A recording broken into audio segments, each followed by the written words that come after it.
What is up, guys? Welcome back to the channel. Hope you guys are having an awesome day today. So check this out.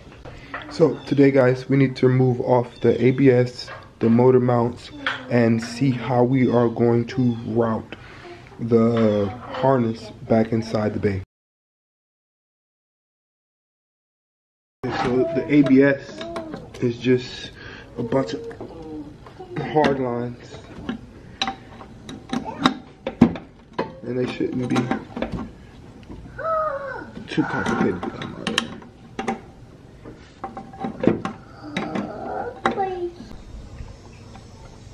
Alright, and there we have it. ABS is out. The harness is pretty long. It's just I gotta figure out how to reroute it. How to reroute the whole thing.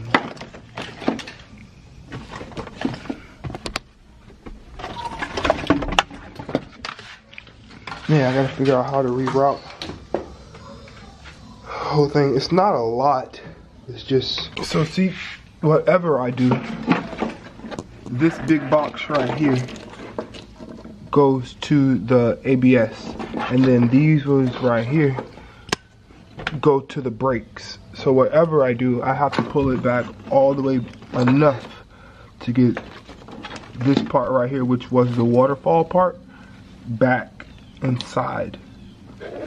And then this all right here is the left hand side of the car, and then all of this right here, which is the motor part of the car.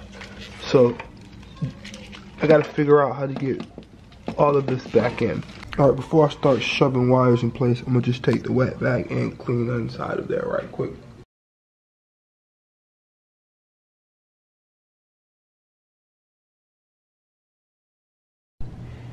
Okay, so I have to remind myself that nothing on this harness is actually grounded down right here, and 2 more on this side, and I think there's a couple on that side under, but all the harness is through here, drop backs down through that hole,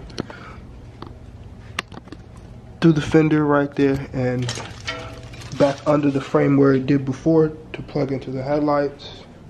Same thing on this side, comes back to that hole. I just gotta get some ties to tie up to the frame on the inside. No, it does not hit the suspension. No, it does not hit a tire or anything. That's just how far back it is in there, and it just runs under the car, same spot, back up to the rad support.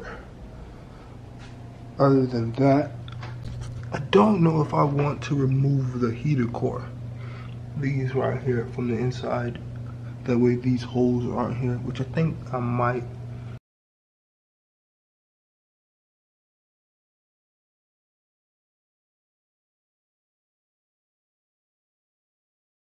Okay, so see what the difference is. Everything still plugs up into the ECU right here. That was easy.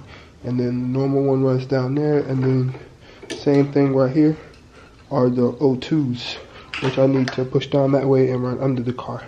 And then everything that comes on this side goes back into those clamps that I took out.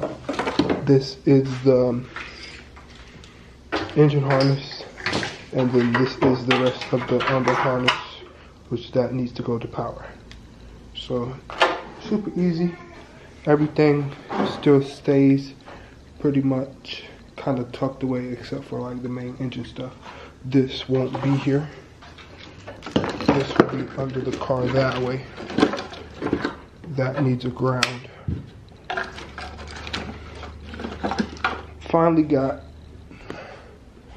the bolts for the flywheel. So now we can put the flywheel to there, and we can get that back over here, and then see how far away everything would be. I can't really tilt the motor, but if I tilt it, it'll fall. I don't have anything to put on it under the bottom of it. I know I need an engine stand. I'm gonna get one. I know. I can't really lift it up right now. If I lift it up, it'll kind of fall backwards or fall inside of the pallet, which I don't want it to do neither one of those, and I don't have anything to sit under it. So we'll leave it right there for now. Even with the motor stretched all the way out here, the harness still fits way out here, and it's like extended way out. So I'll still be able to attach the motor harness to the engine, and then that's really all that attaches to the motor, and then the other piece of the harness attaches to other stuff. The other wires pulled out at the bottom right here, they'll be enough to reach right here. So those wires to the fans probably be the only wires that I might need to extend out as of right now. But yeah, but I'm probably just going to leave that right there for right now. I gotta go grab some stuff, but I'll probably catch you guys in the next video. So remember, guys, drop a comment down below, tell me what you think, and I'll catch you guys in the next video. Remember, guys, have an awesome day.